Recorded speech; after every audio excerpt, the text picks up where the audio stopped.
प्रास्ताविकामध्ये सांगितलं की हा विषय अतिशय व्यापक आहे, आपल्या जीवन मरणाचा प्रश्न आहे आणि त्यामुळं आपल्या सगळ्यांना या ठिकाणी या प्रश्नावर गांभीर्याने विचार करणं गरजेचं आहे. मागच्या अनेक आदिवासी दिन मी पाहिले, परंतु ज्यावेळेस हा आदिवासी दिन येत होता त्यावेळेस माझ्या मनात मात्र मोठी उलथापालथ चालली होती. मी विचार करत होतो की जर माझी जमीन जर त्या आडोशीच्या 105 एकर मध्ये असती आणि माझं त्या ठिकाणी ती जमीन त्या प्रकल्पासाठी जर गेली असती तर माझी काय भावना असती, माझ्या भविष्यामध्ये जी माझ्या कुटुंबामध्ये जी संतती निर्माण होणार आहे त्यांची भविष्यामध्ये काय परिस्थिती होईल, अशा प्रकारची एक चिंता मनाला लागून राहिली होती. कारण त्या सगळ्या प्रकल्पामध्ये साधारणपणे 3 ते 4 वर्ष झाली त्या सगळ्या प्रकल्पाशी मी जोडला गेलेला आहे. त्या नागरिकांच्या व्यथा त्या ठिकाणी मी पाहिलेल्या आहे. मित्रांनो, हे काय चाललंय? पर्यावरण जपलं कुणी? आज भारताची आकडेवारी काढून बघा, एकूण वन क्षेत्रापैकी 60 ते 70% क्षेत्र हे आदिवासी भागामध्ये. जंगल जपला आम्ही, त्याचा त्रास भोगला आम्ही. म्हणजे वेगवेगळे अभयारण्य झाली, भीमाशंकरचं अभयारण्य तिथं झाले, कळसुबाईचं अभयारण्य झाले. त्याच्यामुळे अनेक बंधनं आमच्यावर त्या ठिकाणी आलेली आहेत ऑलरेडी. कधी विस्थापित होईल त्याची भीती सतत डोक्यावरती टांगती तलवार आहे. मध्ये कस्तुरीरंगन समिती आली. कस्तुरीरंगन समितीने अख्खा जवळपास गोधऱ्यापर्यंतचा अख्खा भाग जो आहे हा इको सेन्सिटिव्ह म्हणून जाहीर केलेला आहे. काल परवाच्या पेपरला मोठी बातमी होती. किती वेळा त्यांनी ते रिवाइज केले ड्राफ्ट? कोणी पाहिली का बातमी? त्याचा सातत्याने ते होते आणि त्या माध्यमातून रिस्ट्रिक्शन त्या ठिकाणी आलं. ठीक आहे, पर्यावरणाच्या माध्यमातून रिस्ट्रिक्शन येत आहे, त्या बांधव त्या ठिकाणी स्वीकारतायत. परंतु मला एक विचारायचंय की ज्या वेळेस 4-5 वर्षापूर्वी क्रिटिकल वाईल्ड लाईफ हॅबिटॅटची प्रक्रिया सुरू झाली, भीमाशंकरच्या परिसरात आणि जुन्नरच्या परिसरामध्ये जी गाव आहे तिथं कारण देण्यात आलं की आदिवासींच्या किंवा आदिवासी समूहांच्या हस्तक्षेपामुळे वन्यजीवांना त्रास होतोय. मग मित्रांनो, क्रिटिकल वाईल्ड लाईफ हॅबिटॅटची त्या ठिकाणी प्रक्रिया त्यांनी सुरू केली. त्या ठिकाणी कमिटी आली, मोठा जनसमुदाय त्या ठिकाणी भीमाशंकरला जमला आणि हे चालणार नाही. आजपर्यंत जंगलाची, वन्य प्राण्यांची सगळ्यांची जपणूक करण्याचं काम आदिवासी भागातील जनतेने केलंय आणि त्याच्यामुळे आमचा आणि त्यांचा जवळचा संबंध आहे, आमच्या संस्कृतीचा तो भाग आहे, अशा प्रकारचा विरोध त्या ठिकाणी मोठ्या प्रमाणात झाला आणि त्या ठिकाणी ती प्रक्रिया थांबवण्यामध्ये आपल्याला यश आलं. वेगवेगळ्या संघटना, चळवळी, सगळे अनेक कार्यकर्ते त्या ठिकाणी झटले. परंतु मला सांगायचं मित्रांनो हे की शासन एका बाजूला वन्यजीवांची काळजी करण्यासाठी आपल्या लोकांवरती सांगताय की तुम्ही इथून बाहेर निघा. मग आता प्रश्न निर्माण होतो की ज्यावेळेस तुमच्या 166 हेक्टर जे पश्चिम घाटाच्या एकदम पोटात मध्यवर्ती ठिकाणी आहे, आता तुमच्या वन्य प्राण्यांना धोका नाही का? आता तिथलं तुम्ही 60 हेक्टर वन जमीन, शासनाची जमीन तिथल्या लोकांना न विचारता अदानीला द्यायला निघाले. हा कुठला नाही? ज्यावेळेस आदिवासी गावांमुळं पर्यावरणीय प्रश्न निर्माण होण्याचं दाखवलं जातं त्यावेळेस हा अदानी 166 एकर जमीन घ्यायला लागलाय. त्याच्यामुळं पर्यावरणाचा प्रश्न तयार होत नाही का? हा माझा या ठिकाणी शासनाला सवाल आहे. दुसरी गोष्ट,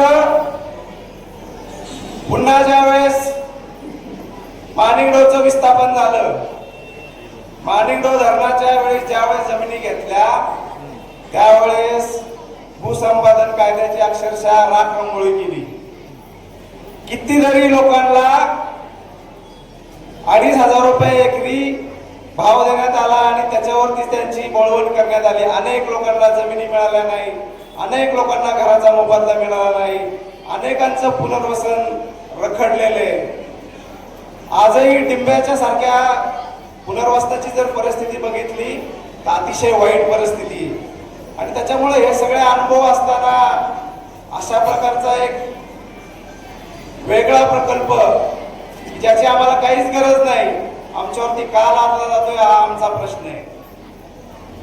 दुसरीकडे साधारणपणे तुम्ही जर ह्या भागातली जैवविविधता जर बघितली तर माझ्याकडे इथं वन विभागाने जे अधिकृत रेकॉर्ड आहेत ना, वन विभागाकडे जी पुस्तकं आहेत ना, त्याच्यामध्ये अधिकृत्या नोंद केलेले काही गोष्टी मी तुम्हाला त्या ठिकाणी सांगतो. नाणेघाट परिसरामध्ये गेको नावाची पाल आहे. गेको नावाची पाल आहे की जी फक्त नाणेघाटातच आढळते, जगात कुठंच आढळत नाही. याची नोंद तुम्हाला वन विभागाच्या पुस्तकामध्ये दिसेल.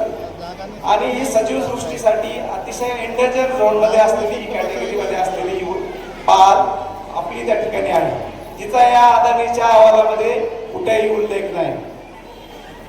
दुसरी गोष्ट, 3 प्रकारचे काजव्यांच्या प्रजाती या हळूहळू त्या भागातून नष्ट होत आहेत असं वन विभागाच्या अहवालामध्ये म्हणलेले आहे. त्याच्यानंतर जवळपास 2005 मध्ये जो सर्वे झालाय त्याच्यामध्ये त्या भागामध्ये 1320 प्रकारच्या वनस्पती आहेत. किती? 1320 प्रकारच्या वनस्पती आहेत. 16 त्याच्या उपप्रजाती आहेत आणि 71 प्रकारचे वेगवेगळे प्रकारचे जीवजंतू त्या भागामध्ये आढळतात. एकंदरीत जर आदिवासी भाग जर बघितला तर ऐतिहासिक काळापासून त्या ठिकाणी पर्यावरणाचं संवर्धन करण्याचं काम करतोय.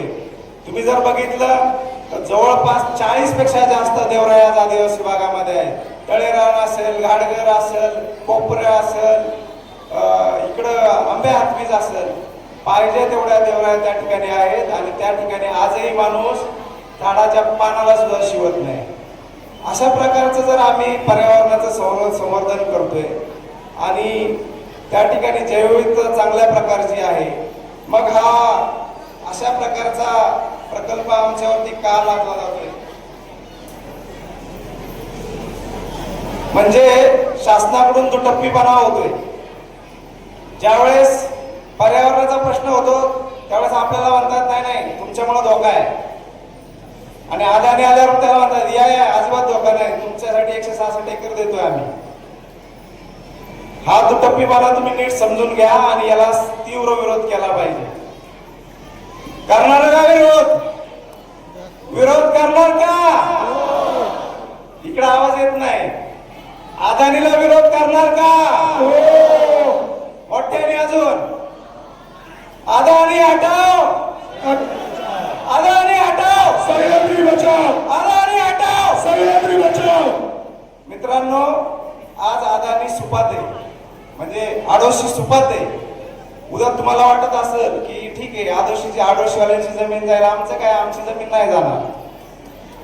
अदानी ज्या प्रकारे जमीन घेण्यासाठी ज्या कायद्यांची गुंडाळी करून ठेवली ना त्यांनी, उद्या अशा हजारो कंपन्या या भागामध्ये सौर ऊर्जा, पवन ऊर्जा आणि पर्यटन या तिन्हीच्या माध्यमातून तुमच्या इकडे घुसण्यासाठी तयार आहे. शासनाचे सर्वे चालू आहेत. फक्त या ठिकाणी पहिली एंट्री होऊ द्या की मागोमाग तुमच्या सगळ्यांचा नंबर लागणार आहे. त्याच्यामुळं जर कोणाला वाटत असेल का ते आता आडोशी बघून घेईल, त्यांचं आहे ते बघून घेतील, तर ते गैरसमज मनातून काढून टाका. मी अतिशय जबाबदारीने बोलतोय. मागच्या 1 वर्षापासून पर्यटनाच्या बाबतीमध्ये काही बाहेरच्या इंटरनॅशनल कंपन्यांच्या माध्यमातून वन क्षेत्रामध्ये वेगवेगळ्या प्रकारचे प्रोजेक्ट राबवण्यासाठी काही एजन्सी काम करत आहेत आणि त्यांचं भविष्यामध्ये हळूहळू वन जमिनींमध्ये आपल्या भागामध्ये एंट्री होणार आहे. हे अतिशय तुम्ही गांभीर्यानं घ्या. एका गावाचा मुद्दा हा बनवू नका, हा भागाचा प्रश्न आहे, हे या ठिकाणी मी अधोरेखित करतो. आता थोडंसं आता आपण ह्या प्रकल्पाकडे जाऊ. काय आहे नेमका हा अदानीचा प्रकल्प? तर तुम्हाला तर सगळ्यांना माहिती आहे की वीज निर्मिती 3 प्रकारे केली जाते. एक म्हणजे औष्णिक विद्युत, म्हणजे कोराडी सारख्या ठिकाणी जिथे कोळसा पेटवला जातो त्याच्यापासून वीज निर्मिती केली जाते. दुसरं म्हणजे अणुविद्युत, की जिथं तारापूर सारखी अणुभट्टी आहे की जिथं ती वेगवेगळी युरेनियम वगैरे वापरून त्याच्यापासून भट्ट्या पेटवून त्या ठिकाणी वीज निर्मिती केली जाते. आणि तिसरे म्हणजे जलविद्युत, म्हणजे माणिकवाडच्या धरणाच्या खाली पण तिथे एक जलविद्युत प्रकल्प आहे, त्याच्या माध्यमातून केले जाणारा जलविद्युत प्रकल्प. तर जलविद्युत आणि आता नवीन आले त्याच्यामध्ये सोलार आहे आणि हवेपासून वीज निर्मिती करतात. तर शासनाचं असं म्हणणं आहे की ज्या वेळेला लोकांना विजेची जास्त गरज असते, त्यावेळेला विजेचा तुटवडा भासू नये म्हणून अशा प्रकारचे पंप स्टोरेज प्रकल्प केले जातात. त्याच्यामध्ये काय करतात की डोंगराच्या वरच्या भागामध्ये एक तळ बांधतात आणि दुसरं तळ डोंगराच्या खालच्या भागात बांधतात आणि ज्या वेळेस पीक आवर्स ज्याला म्हणतो, म्हणजे संध्याकाळी असं बोलू करा 6 ते 11 हा पीक आवर्स आहे, तर त्या कालावधीमध्ये त्या ठिकाणी ते वीज पाणी सोडून त्या ठिकाणी वीज निर्मिती केली जाते. आणि ज्या वेळेस दुपारचा टाइम आहे, ज्यावेळेस विजेची मागणी कमी असते आणि वीज स्वस्त असते, त्यावेळेला ते खालचं पाणी उचललं जातं आणि वर टाकलं जातं आणि त्या दोन्हीच्या दरामधला जो फरक आहे त्याच्यावरती तो प्रकल्प त्या ठिकाणी चालवला जातो. अशा प्रकारचा वरचा जलाशय हा बोरांडे आणि वरचा जलाशय हा आडोशी आणि खालचा जलाशय हा बोरांडे इथं बांधायचं त्यांचं नियोजन आहे. आता बांधत असताना सगळ्यात पहिल्यांदा हा प्रकल्पाचा MOU सँक्शन झाला 28 जून 2022 ला. 2022 ला किती वर्ष झाले? आता जवळपास 4 वर्ष होऊन गेली. 4 वर्षापूर्वी हा MOU झाला. 4 वर्षापूर्वी यांनी जिल्हाधिकाऱ्यांना पत्र लिहिलं की आम्हाला सर्वेची परमिशन द्या. पहिलं पत्र ऑक्टोबरमध्ये कंपनीनं कलेक्टरला लिहिलं. दुसरं पत्र ऊर्जा विभागाच्या उपसंचालकांनी कलेक्टरला लिहिलं. कलेक्टरने त्याच्यावर कुठलंही उत्तर दिलं नाही. त्यानंतर 2023 मध्ये त्यांनी कंपनीनं तहसीलदारांना पत्र लिहिलं. तहसीलदारांनी त्या पत्राच्या रेफरन्सद्वारे काडगर आणि आजनावळे ग्रामपंचायतीला पत्र लिहिलं मार्च 2023 मध्ये. आणि ते पत्र आल्यानंतर ग्रामस्थांना त्या ठिकाणी माहित झालं की अशा प्रकारचा काहीतरी एक प्रकल्प आपल्या भागामध्ये येणार आहे. ते माहीत झाल्यानंतर ग्रामस्थांनी ताबडतोब ग्रामसभा घेतली. ग्रामसभेचं पत्र आणि ठराव त्या ठिकाणी दिलं की अशा प्रकारचा कुठलाही प्रकल्प आमच्या भागामध्ये राबवू नये आणि त्या ठिकाणी पत्रव्यवहार त्या ठिकाणी कलेक्टरला केला. कलेक्टरनी मे महिन्यामध्ये त्याच्यावर पत्र काढलं तहसीलदारांना की या प्रकरणाची चौकशी करून अहवाल ग्रामपंचायतला आणि आम्हाला सादर करावा. पत्रावर कुठलीही कारवाई. दरम्यानच्या काळात आम्ही थोडे आश्वस्त होतो की आम्हाला असं वाटत होतं की तक्रार झाल्यानंतर साधारण पेसा कायदा आहे, वन हक्क कायदा आहे, त्याच्यामुळं शासन ह्या कायद्यांचा आदर राखील आणि कुठली कारवाई करणार, त्यामुळे थोडंसं निर्धास्त होतो. पण ज्या वेळेला 21 जूनला त्या ठिकाणी पर्यावरण जल सुनावणी लागली त्यावेळेस मात्र धक्का बसला की पेसा कायद्यामधलं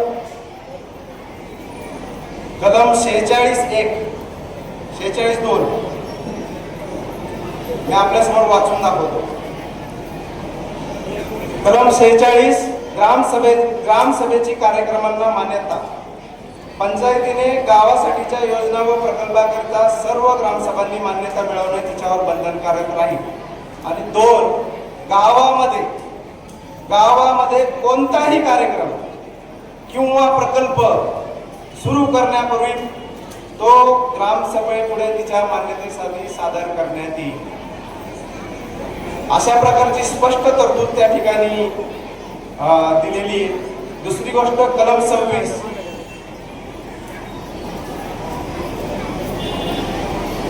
कलम 26च्या तरतुदी भूमी संपादनापूर्वी विचार होणे. आता ह्या प्रकल्पामध्ये स्पष्टपणे म्हणले की 166 हेक्टर हे तुमचं भूमी संपादन केलंय. तर भूमी संपादन करण्यासाठी काय नियम दिलेत पेसामध्ये, तर शासन त्यावेळी अंमलात असलेल्या कोणत्याही कायद्याच्या तरतुदीन्वये अनुसूचित क्षेत्रात भूमी संपादनाचा विचार करत असेल तेव्हा शासन संबंधित भूमी अधिकारी प्रस्तावासोबत पुढील लेखी माहिती ग्रामसभेकडे सादर करी. कोणती माहिती? नैसर्गिक साधन संपत्ती व त्यालगत राहणारी जनता यांच्यावर प्रकल्पाच्या होणाऱ्या संभाव्य परिणामासह प्रस्तावित प्रकल्पाचा पूर्ण आराखडा. म्हणजे त्या प्रकल्पाचा पूर्ण आराखडा ग्रामसभेसमोर सादर करणं कायद्यानं बंधनकारक आहे. त्या प्रस्तावित भूमी संपादनाचे तपशील, त्यात मध्ये कोणाकोणाची जमीन जाणार आहे, कोणाकोणाचे गट नंबर आहेत, कोण कोण खातेदार आहेत, या सगळ्याची माहिती ग्रामसभेसमोर ठेवली पाहिजे. गावामध्ये स्थायिक होण्याची शक्यता असलेले नवीन लोक व ते क्षेत्र, समाज व त्यावरील संभाव्य परिणाम आणि गावातील लोकांचा प्रस्तावित सहभाग यांच्या नुकसान भरपाईची रक्कम, नोकरीच्या संधी आणि पुनर्वसन आराखडा. तुम्ही जे 166 हेक्टर घेणार आहे त्याचा पुनर्वसन आराखडा काय आहे, त्यांना कुठं जमीन देणार आहे, या सगळ्या गोष्टी पहिल्या ग्रामसभेसोबत चर्चा करा आणि त्यानंतर बाकी तुमचं सगळं पुढचं करा. त्याला ग्रामसभेची मान्यता घ्या. या सगळ्या गोष्टी पेसा कायद्यामध्ये स्पष्ट नमूद केलेल्या आहेत. मग जिल्हाधिकाऱ्यांनी याला परमिशन दिली कशी? जिल्हाधिकाऱ्यांनी माझ्या माहितीनुसार 13 जुलै 2026 रोजी एका म्हणजे काल परवा एक जे पत्र पाहण्यात आलं त्याच्यामध्ये दिले की 13 जुलैला ह्या प्रस्तावाला जिल्हाधिकाऱ्यांनी परमिशन दिली. 13 जुलै. जनसुनावणी किती तारखेला लागली? 21 तारखेला. म्हणजे 7 दिवसामध्ये. मग हा जो अहवाल तयार केला हा कुणाच्या परमिशनने केला? हा अहवाल करण्यासाठी 7 दिवसाचा तर कालावधी नक्कीच नाहीये. जिल्हाधिकाऱ्यांची परमिशन जर 13 जुलैला मिळाली तर हा जो पर्यावरणीय अहवाल तयार करण्यात आला त्याला ना ग्रामसभेची परमिशन आहे ना कलेक्टरची परमिशन आहे. मग अदानीनं जर मनमानी पद्धतीने जर हा अहवाल तयार केला तर तुम्ही आम्ही का स्वीकारायचा? ही काय त्यांची मनमानी चालली आहे? हा काय अनागोंदी कारभार चाललाय? कोणीच कोणाला उत्तर नाही. परवा आम्ही ज्यावेळेस कलेक्टर मॅडमला विचारलं की मॅडम ह्याला तुम्ही परमिशन दिली का? माझ्याकडे कागदपत्र उपलब्ध नाहीत. अशा प्रकारचं उत्तर आमच्या त्या ठिकाणी 10-15 लोकांना त्या मॅडमने उत्तर दिलं. मग अशा प्रकारे जर लोकांना सगळं अंधारात ठेवून जर चालणार असेल तर ते कसं होऊन द्यायचं? शासन जनसुनावणीच्या नावाखाली जर आमच्यावर त्यांनी जर केलं सगळं काळबरं केलं ते जर आमच्यावर लादायचा प्रयत्न करत असेल तर ते आम्ही कदापि स्वीकारणार नाही. दुसरी गोष्ट, आता वन हक्क कायद्याची आता हे म्हणतात की 60 हेक्टर जमीन त्यांना द्यायची. कोणाची? वन विभागाची. आता वन विभागाची 60 हेक्टर जमीन द्यायची कुठली? बोरांड्याची. आडोशी मधली जमीन नाहीये ती. पण अशा प्रकारे वन जमीन अनुसूचित क्षेत्रातली देता येत नाही. त्याचं कारण दुसरा एक कायदा आहे की ज्याचं नाव आहे वन हक्क कायदा 2006. हा कायदा सांगतो की ब्रिटिशांनी तुमच्यावरती अन्याय केलेला आहे. तुमच्या गावातल्या ज्या सरकारी जमिनी आहेत, सरकारी जंगलं आहेत, ती पूर्वी तुमच्याच मालकीची होती ब्रिटिश येण्यापूर्वी. आणि म्हणून तो ऐतिहासिक अन्याय दूर करण्यासाठी ही जंगलं परत तुमच्याकडे व्यवस्थापनासाठी ताब्यात देण्याची व्यवस्था जी कायद्याने निर्माण केली तो कायदा म्हणजे 2006चा कायदा, वन हक्क कायदा. आणि त्यामुळं ज्या ज्या गावांना अजून वन हक्क मिळालेले नाहीत त्या गावांमध्ये अशा प्रकारचा प्रकल्प जर करायचा असेल तर पहिल्या त्या ती वन हक्काची प्रक्रिया पूर्ण करा. त्या गावाला ते वन हक्क द्या आणि ते गाव तिथं पुन्हा त्यांना जर विस्थापित करायचं असेल तर त्या ठिकाणी विस्थापनाच्या ठिकाणी त्यांना ते जंगल द्या. एवढी किचकट प्रक्रिया असताना 60 हेक्टर इकडे मान्य पण करून टाकले. 60 हेक्टर तुम्हाला देऊन टाकू. बोरांडीला अजून वन हक्क दावा मिळालेला नाही. आजनावळेला अजून वन हक्क दावा मिळालेला नाही.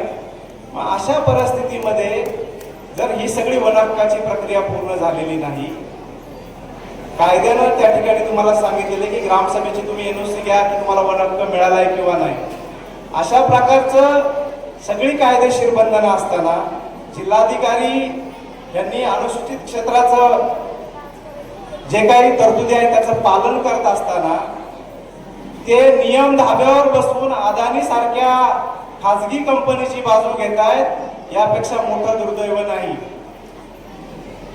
आणि त्यामुळं हा किरकोळ प्रश्न नाही. अदानी सारख्या व्यक्तीनं या सगळ्या यंत्रणेला या ठिकाणी काबीज केलेले आणि त्यामुळे आपल्या सगळ्यांना या ठिकाणी एकजूट होऊन त्या विरोधात लढाई दिल्याशिवाय दुसरा मार्ग नाही. तिसरी गोष्ट, पेसा कायद्यामध्ये स्पष्ट म्हणले की ग्रामसभेसमोर तुम्ही मान्यतेसाठी ठेवा, ग्रामसभेसमोर नाही. ही जनसुनावणीच्या पूर्वी जो सर्वेचा अहवाल सर्वेक्षण करण्याची परवानगी घेण्यात आलेली नाही, कुठल्याही प्रकारची माहिती त्या ठिकाणी दिलेली नाही. असा असताना ग्रामसभेला डावलून त्या ठिकाणी तुम्ही जर हे करत असाल तर तो ग्रामसभांचा अपमान आहे. आणि त्यामुळं सर्व सरपंच असतील, ग्रामपंचायत सदस्य असतील आणि ग्रामसभांचे नागरिक असतील, त्यांनी या सगळ्या गोष्टीला गांभीर्याने घेतलं पाहिजे. आता तिसरी गोष्ट, समजा आता आपण सगळ्यांनी या ठिकाणी वेगवेगळ्या माध्यमातून आंदोलन पुकारलेलीच आहेत. कोणी उपोषण करते, 17 तारखेपासून त्या ठिकाणी प्रदूषण महामंडळाच्या बाहेर आपण चक्काजाम करतोय, त्या ठिकाणी जनसुनावणी होऊ नये यासाठी आपण 100% प्रयत्न करतोय.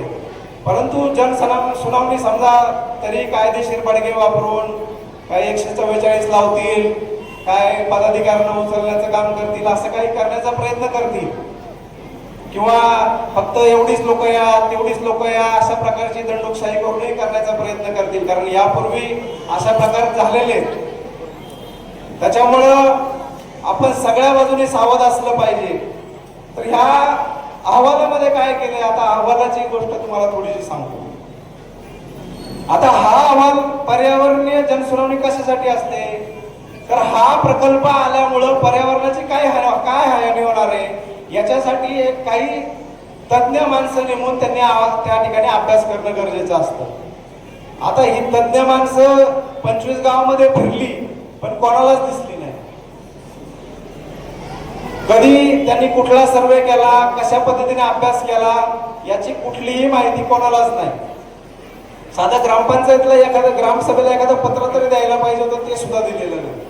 आणि मग त्यांनी ते जे काही त्यांचं ते केलंय ते सगळं मग 25 ग्रामपंचायतीला आणून दिलंय की बाबा हे तुमचा अहवाल आहे.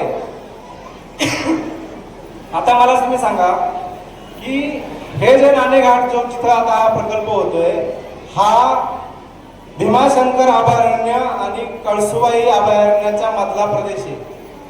अतिशय इको सेन्सिटिव्ह आणि अतिशय संवेदनशील असलेला प्रदेश आहे. म्हणून महाराष्ट्र शासनानं त्यांच्या 19व्या वन्यजीव महामंडळाच्या बैठकीमध्ये नाणेघाट हे रिझर्व्ह फॉरेस्ट म्हणून घोषित केले. रिझर्व्ह फॉरेस्ट घोषित करताना काहीतरी क्रायटेरिया असेल ना, म्हणूनच ते घोषित केले ना. आणि मग नाणेघाट हे 98 स्क्वेअर किलोमीटरचा एरिया हा रिझर्व्ह फॉरेस्ट जाहीर झालेला असताना हा तुमचा जो अहवाल आहे त्या अहवालामध्ये त्याचा एका ओळीचा उल्लेख नाही. मग का लपवलंय? एवढी महत्वाची माहिती त्या रिपोर्ट मध्ये का लपवली, हा प्रश्न आणून उत्तर देत. दुसरा महत्वाचा प्रश्न पाण्याचा, आणि तो मला वाटतं जुन्नर तालुक्याच्या दृष्टीने मला वाटतं सगळ्या राजकारणी व्यक्तींना माझी विनंती की हा अतिशय गंभीर प्रश्न आहे. हा त्या अहवालामधून तसा सरळ सरळ दिसणार नाही, पण मी तुम्हाला थोडंसं त्याची फोड करून सांगणार आहे. तुम्हाला आठवत असेल अतुल शेठ, कोपऱ्या मांडव्याला आपण पाझर तलावासाठी परमिशन मागतोय, काय कारणानं परमिशन दिली जात नाही? कुकडी प्रकल्पाचा कोटा संपला, बरोबर आहे, पाणी वापर संपलेला आहे, 38 TMC पूर्ण झालेले आहे. मग मला तुम्ही सांगा, पिण्याच्या पाण्यासाठी कोपऱ्या मांडव्याला त्यावेळेस एवढा सगळ्या राज्यकर्त्यांनी त्यावेळेस प्रयत्न केले, पण त्याला शासनानं परमिशन दिली नाही. पण आज त्याच ठिकाणी कुकडीच्या कमांडमध्ये एक बंधारा बांधला जातोय, त्याला महाराष्ट्र कृष्णा खोरे महामंडळ कशी काय परमिशन देतं? आता त्याची गंमत अशी केली त्यांनी की पहिलं माणिकडो मधून परमिशन टाकली होती पाणी उचलायला. साधारणपणे 7 MCM पाणी लागतंय, तर त्या 7 MCM ची माणिकडो मधून परमिशन होती, परंतु पाणी वापर संपल्यामुळे त्यांना तिथे पाण्याची अडचण निर्माण झाली. मग यांनी काय डोकं वापरलं, यांनी खालच्या धरणाचा परमिशन घेतली, म्हणजे काळू नदीची परमिशन घेतली. काळू नदीमध्ये 4 किलोमीटर वरून पाणी लिफ्ट केलं जाईल, ते खालच्या धरणात सोडलं जाईल, खालच्या धरणातून वरच्या धरणात आणलं जाईल आणि मग त्याप्रमाणे सायकल चालेल.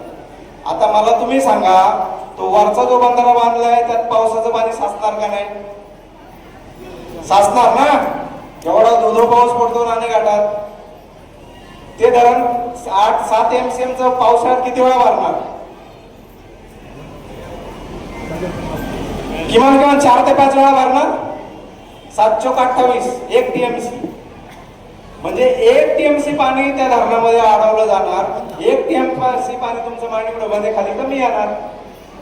1 TMC तुमचं खाली कमी येणार. 10 TMC तर भरतच नाही दरवर्षी, ते 7-8 TMC भरतात. त्यातून 1 TMC जर कमी झालं तर कमीत कमी 7 ते 8,000 क्षेत्र सिंचनापासून वंचित होणार आहे दरवर्षी. ह्या अदानीच्या ह्याच्यामध्ये पाणी जमा झाल्यानंतर ते खाली येणार का बोगद्यातून खाली कोकणात जाणार, याचा हिशोब कोण ठेवणार?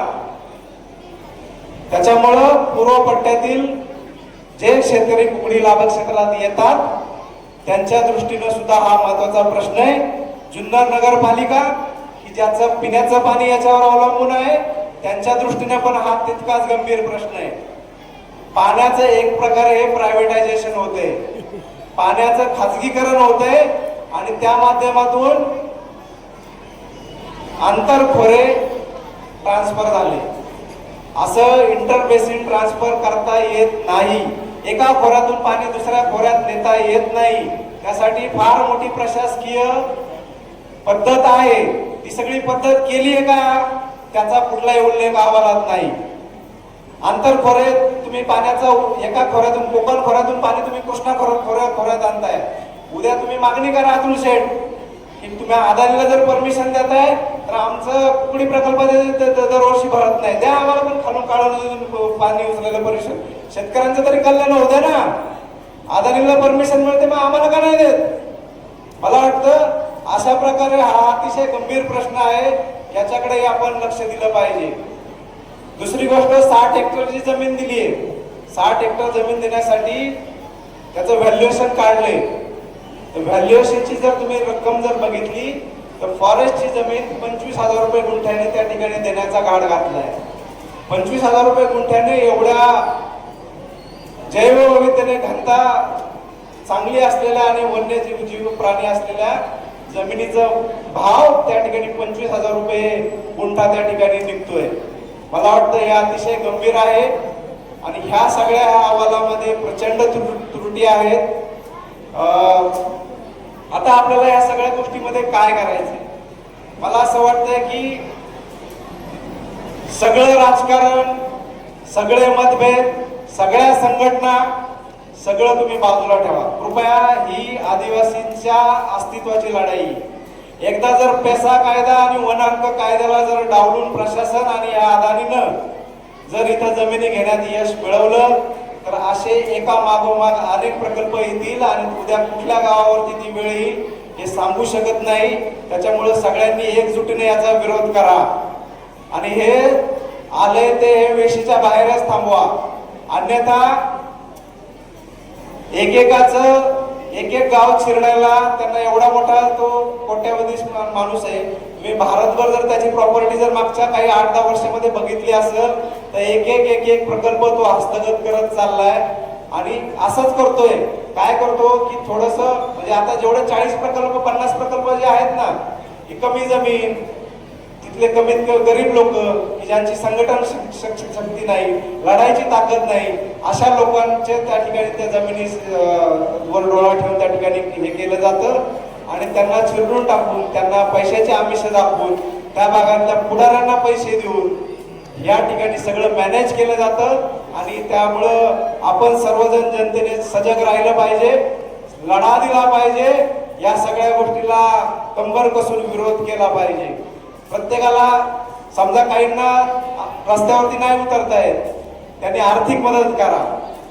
तरुणांना माझी विनंती आहे, उद्यापासून ह्या विषयी येणारी प्रत्येक पोस्ट इंस्टाग्राम, फेसबुक आणि व्हॉट्सअपवरती त्या ठिकाणी शेअर झाली पाहिजे.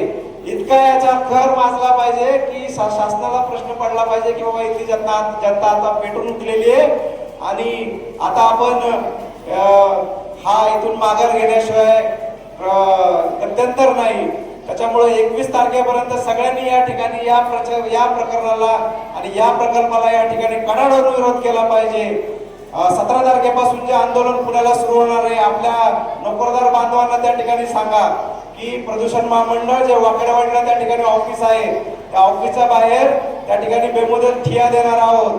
त्या ठिकाणी तुम्ही त्या ठिकाणी या. आपल्यातून जेवढ्या गावातून गाड्या काढणे शक्य आहे त्यांनी गाड्या काढून या. विद्यार्थ्यांनी या सगळ्या व्हॉट्सअप आणि फेसबुकच्या माध्यमातून जाणीव जागृती करा आणि या ठिकाणी अदानी प्रकल्प या ठिकाणी आपण हाणून पाडू असा या जागतिक आदिवासी दिनाच्या निमित्ताने या ठिकाणी मला ठाम विश्वास वाटतो.